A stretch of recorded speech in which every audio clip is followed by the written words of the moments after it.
In this video, we're going to take a look at 25 amazing Power Query tips and tricks. So if you like this video, make sure you give it a like and make sure you subscribe to my channel so that you're notified of future videos like this one. And without further delay, let's check out these awesome tips. So sometimes when you're building a query out, you end up going down the wrong path and you need to delete a certain number of steps. So you can always delete steps by hovering over the step, and then on the left hand side there's going to be an X and you can delete any step that way. So if I click on that, it's going to delete the step. But maybe you kind of went wrong in your query up here and you want to delete all the steps below. You don't really want to have to click on each step and X out each step. So the way to delete steps past a certain query step is to right click and then go delete until end. And if I press delete, that's going to delete everything including that step and beyond. So that's the quicker way of deleting multiple steps. You might end up having a query that contains table or list objects in a column. So here I've got a column called group data, and you can see table objects in each row. Now, if I want to see what's in each of those tables, I can do so by clicking on the right-hand side of a cell. So if I want to see what's in this table here, I can click on the right-hand side of the cell, and it's going to show a little preview of the data in that table. Now, it hasn't actually done anything to the query, I'm just seeing a preview. But if I want to navigate to that table and add that as a step into my query, I can actually click on the word table, and that's going to navigate to that table, and now I'm at that table in my query. So that's how you can navigate to or just see a preview of a table or list object in your query. If you want to go back and edit a query, you can do that from the Queries and Connection window pane by going to the query that you want to edit and right-clicking on it and going to Edit. You can also do that by just hovering over that query and the peek window will open up and you can go to Edit from there. But the quickest way to do this is to double-click on the query. So if you double-click, it's going to open up the query editor on that query and you can start editing your query. So that's the quickest way to edit a query. In this tip, I'm going to show you how to add an index column to your query output from outside the query editor. So here's the output of my query, and I just select a cell inside, and if I go up to the Data tab and Properties, that's going to open up this external data properties window, and there's a checkbox here, include row numbers. If I check that and press OK, and now if I right click and refresh this query, it's going to add a new column at the start called row num, and it's going to be an index starting at 0. In this tip, we're going to take a look at changing the default load settings in Power Query. So normally when you press the close and load button, it's going to load your query into an Excel table in the workbook, and it's also not going to add that to the data model. But you can change these default settings by going to the Data tab and going to Get Data and opening your query options.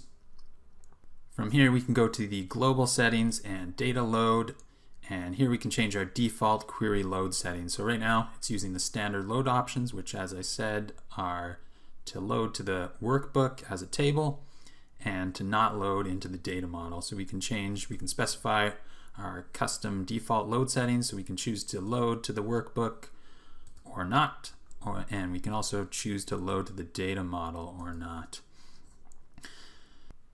In this tip, we're going to take a look at using monospaced characters in the query editor. So right now I've got my query editor open and I've got some data loaded, and I've got this product code column here. As you can see, it's got some text characters at the start and then some numeric characters at the end, and I'm interested in parsing those two out. So I want the text characters in one column and the numeric characters in another column. Right now I can't really tell if these text characters and numeric characters start and end at the exact same position down the column.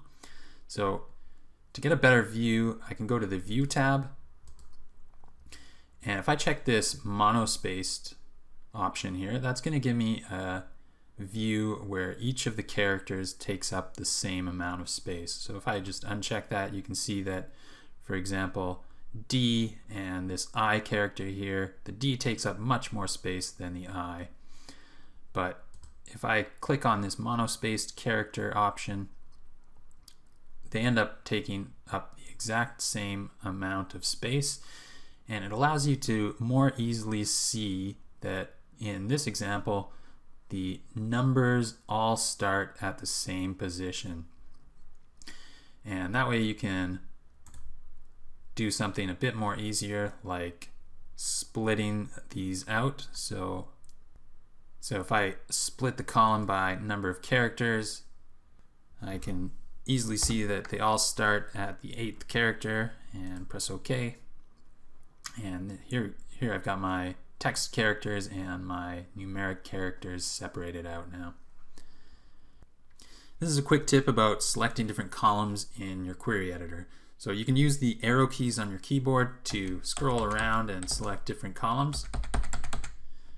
Now, you can also do a couple other things. So if you select just a single cell, Shift or Control and Space is going to select the whole column.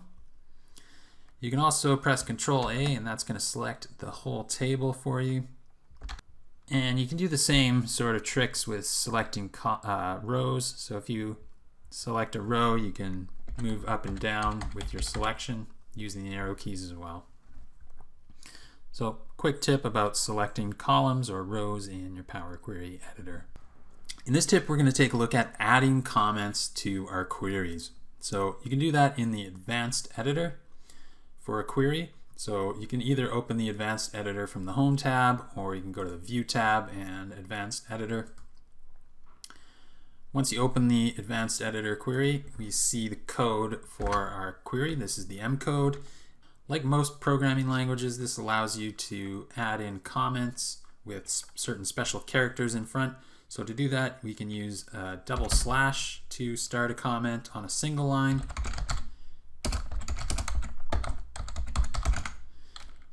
Or we can use multi-line comments using a / and asterisk to open the comment.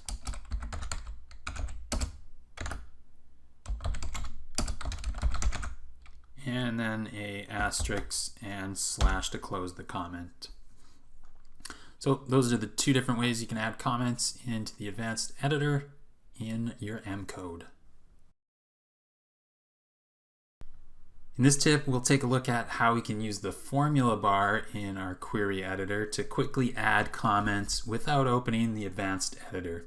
So I've just got my query and it's on a step, the last step of the query, and I just want to add a comment to this.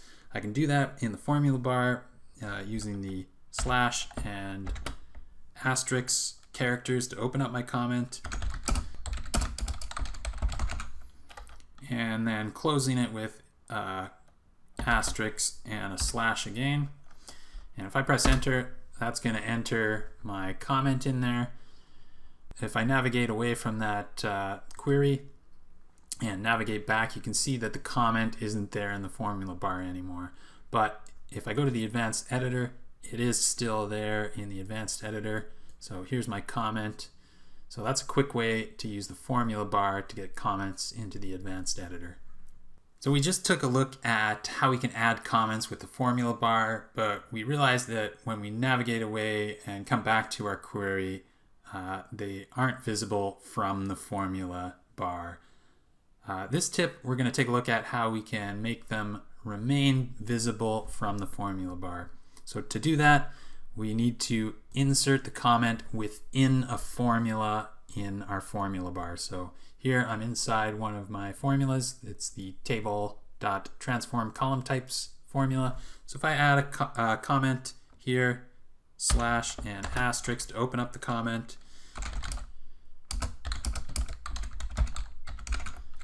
and asterisk and slash to close the comment. That comment's inside a formula, and if I press enter, it stays there. And if I navigate away and come back, my formula is still in the comment bar. So that's how you can keep your comments inside a formula bar so you can see them from the formula bar.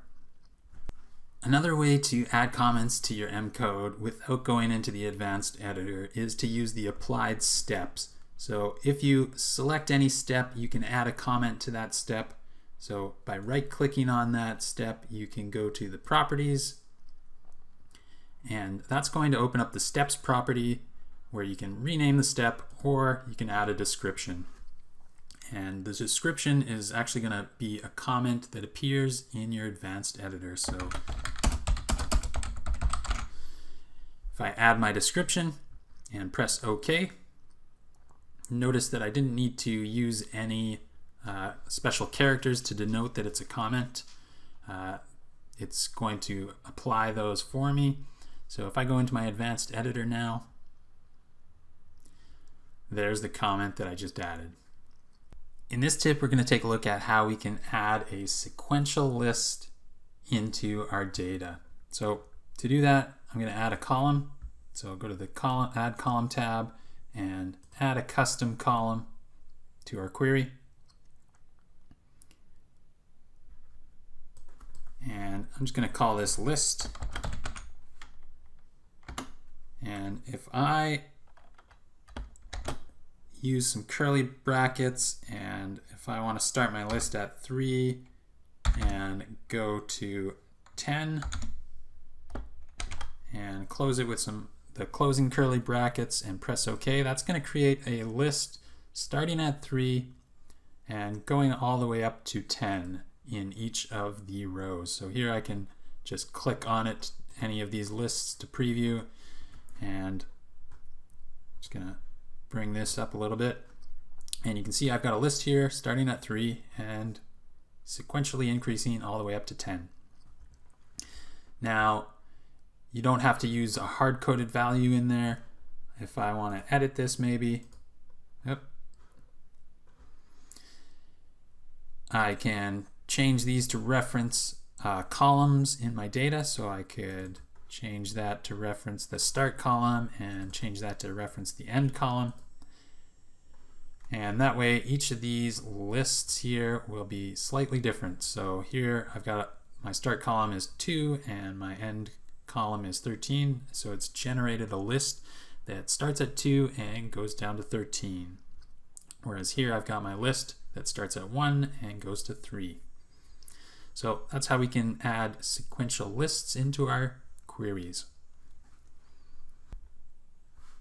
In this tip, we'll take a look at how we can avoid case sensitivity in Power Query. So Power Query is case sensitive. So if I do something like this, if I filter on a column here, and if I get rid of, say, widget and press OK and close and load that, now my query here is filtering out all the widgets from my data. But let's say later on down the road I get a new bit of data, but this time someone's gone and entered it with just a lowercase w. If I refresh my query, that's going to come through because I'm only filtering out widgets with a capital W and lowercase remaining letters.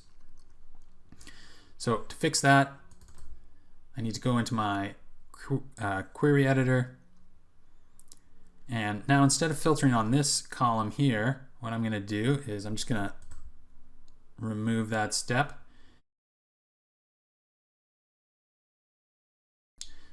I'm going to go to the Add Column tab, and under Format I'm going to choose uppercase, and that's going to create a new column based on my product column where all the text is uppercase.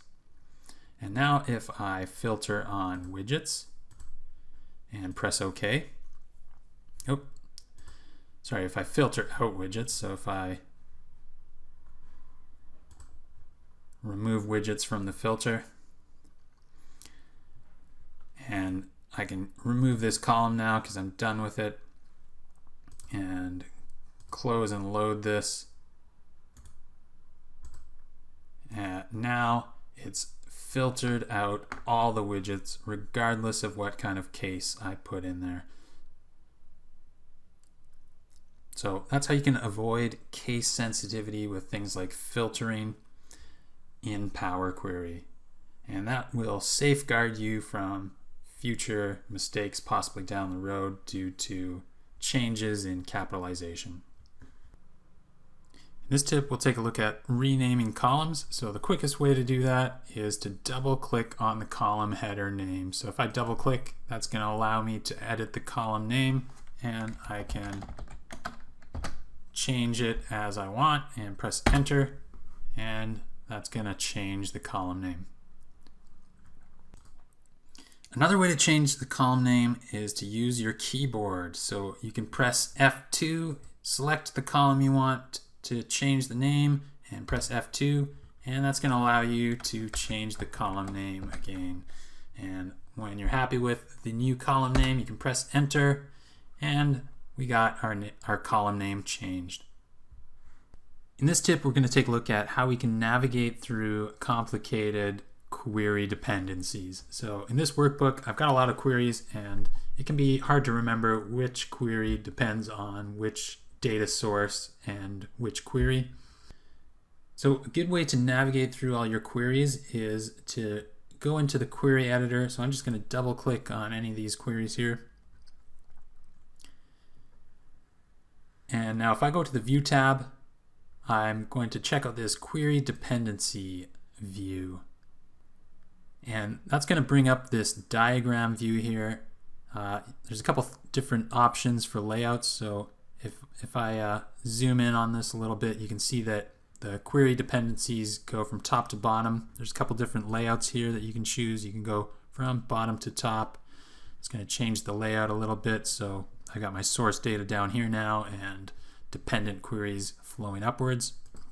And you can do the same thing left to right and right to left if you prefer those. So I'm just going to go left to right. Now in this query dependency view, there's a lot going on. So I'm just going to zoom in a little bit here. Now you can click and drag around the view if it doesn't fit inside the box. I'm just going to maximize this. And you can see all your data sources here. These are the smaller boxes. So here I've got a data source, and here I've got a data source. And then these other boxes here are my queries in my workbook. And in the box, you can see a little message. So here it's not loaded. Here it's loaded to the data model. And here it's loaded to the worksheet.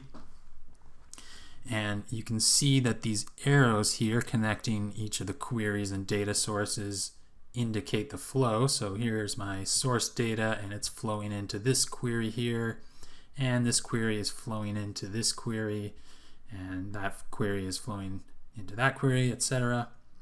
Now if you left click on any of these queries or data sources, it's going to highlight all the queries that relate to it. So it's going to show you all the preceding data sources and queries and all the dependent queries.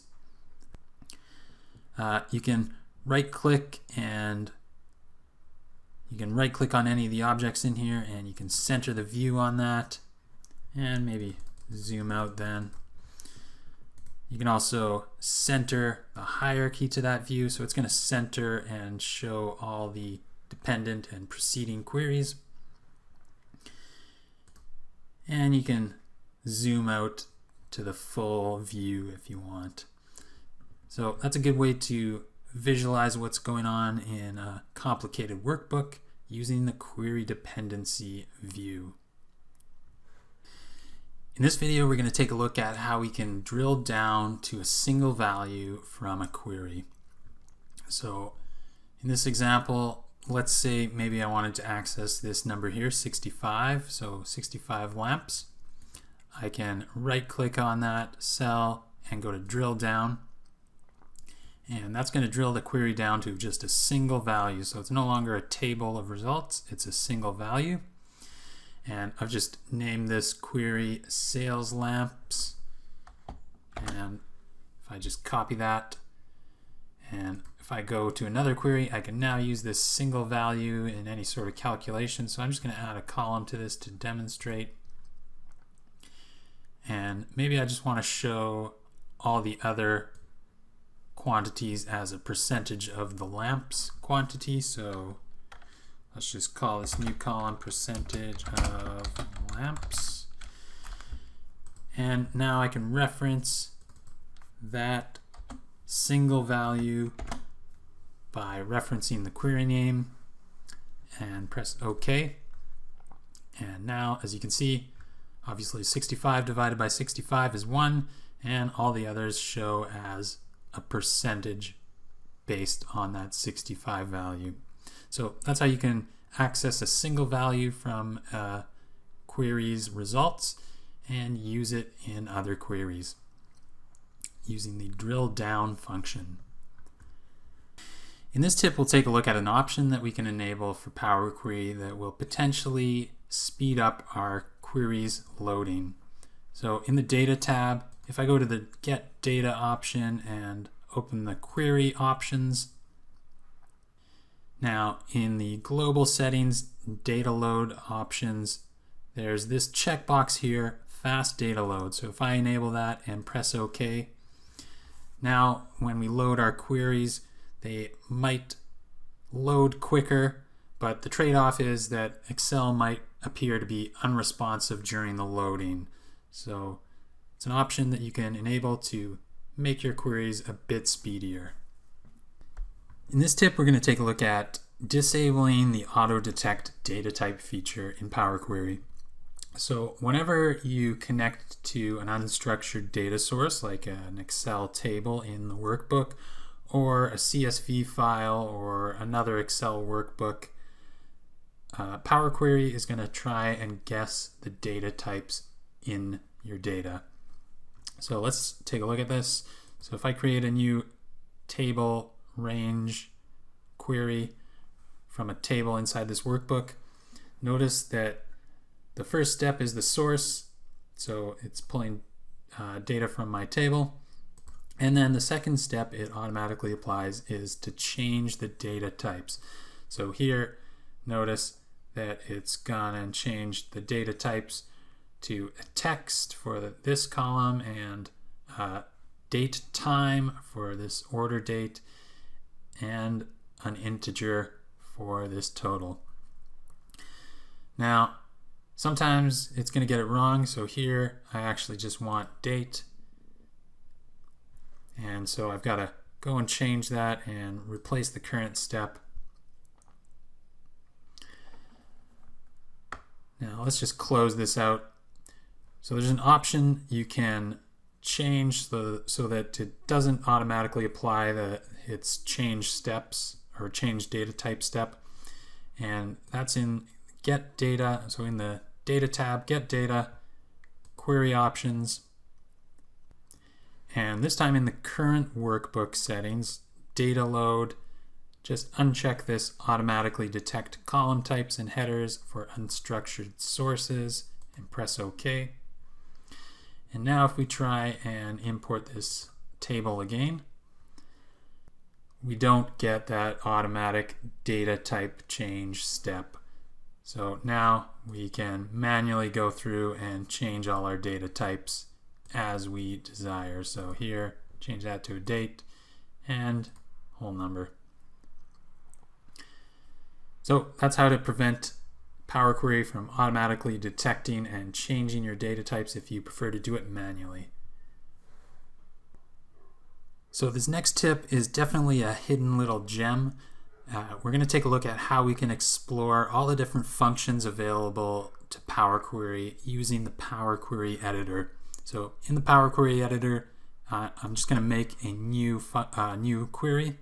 So right click anywhere in the queries list and go to New Query, and I want a blank query, so choose that.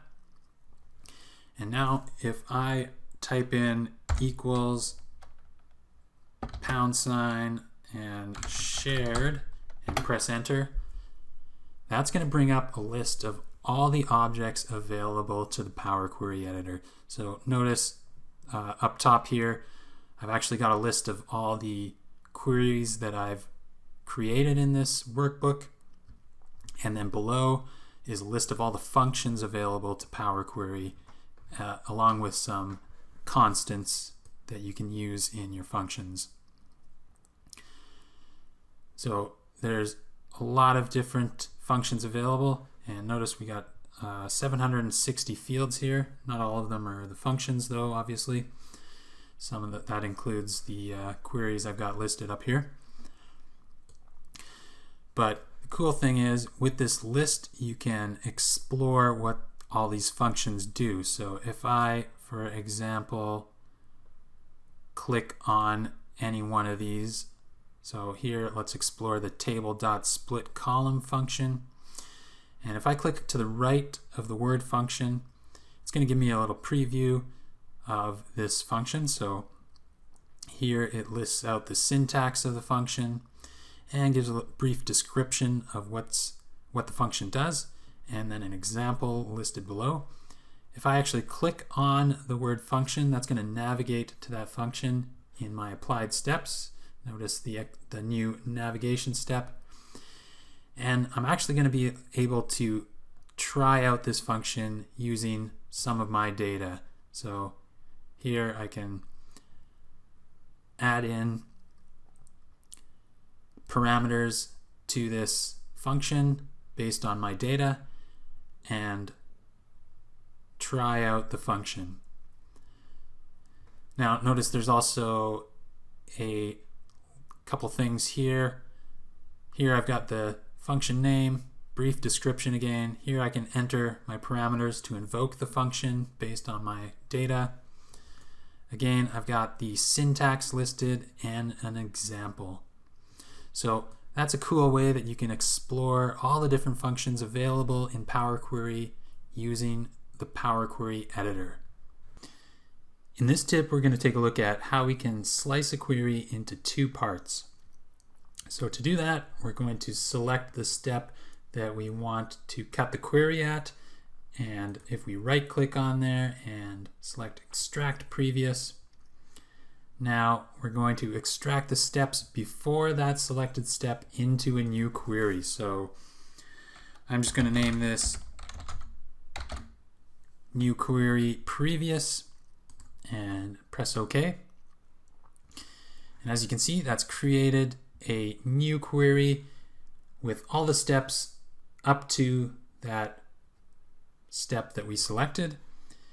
And in the remaining query, we have a source which is referencing our new previous query, and all the other steps of that query are applied.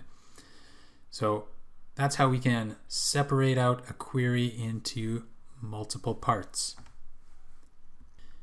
This tip, we're going to take a look at copy and pasting queries from one workbook to another. So if you need to reuse a query in another workbook, you can actually copy and paste it from a workbook to another workbook. So here I've got a set of queries. This query here, the first one, sales, is referencing a table in my workbook. And then sales 2 is referencing that query, sales. And sales 3 is referencing my sales 2 query. Now, if I want to copy sales 2, I can right click and copy it. And if I want to add that into another workbook, I'm just going to open a new workbook by using Control N. And I've got a new blank workbook. If I go to the Data tab, Queries and Connections, to open up my Queries and Connections pane, I see that I don't have any queries in here because it's a blank workbook. But I can right click and paste in the query that I copied. So I only copied sales 2, but notice that it's also copied the original sales query because sales 2 is dependent on the sales query. So that's how you can copy and paste queries into new workbooks. In this tip, we'll take a look at double click to rename a query. So in your Power Query editor, there's a queries list window here, and it's going to list out all the queries in your workbook. And you can actually rename queries from this location pretty easily by double clicking on the query. So if you double click, it's going to allow you to edit the name, and you can edit the name and press enter, and that's going to change the name. So notice that in the properties window, that's now changed the name. So that's a quick way to edit query names from the query list window. Another double click trick that we can do is similar to the Excel ribbon workbook. We can double click on any tab in the query editor, and that's going to hide the ribbon. So double click to hide, double click to show, and you can do that from any of the ribbons. So this last tip is another tip that's going to potentially save time when loading queries. So in the data tab, get data and query options. And in the current workbook settings, data load, if we uncheck this create relationships between tables when adding to the data model for the first time, that's going to prevent Excel from looking for relationships between tables that are in the data model. And this is going to reduce processing that happens when you're loading and hopefully decrease the load times that are involved. So that's it for my list of 25 amazing Power Query tips and tricks. I hope you liked them. I hope you liked the video. Make sure to give it a like, make sure to subscribe to my channel, and we'll see you in the next video.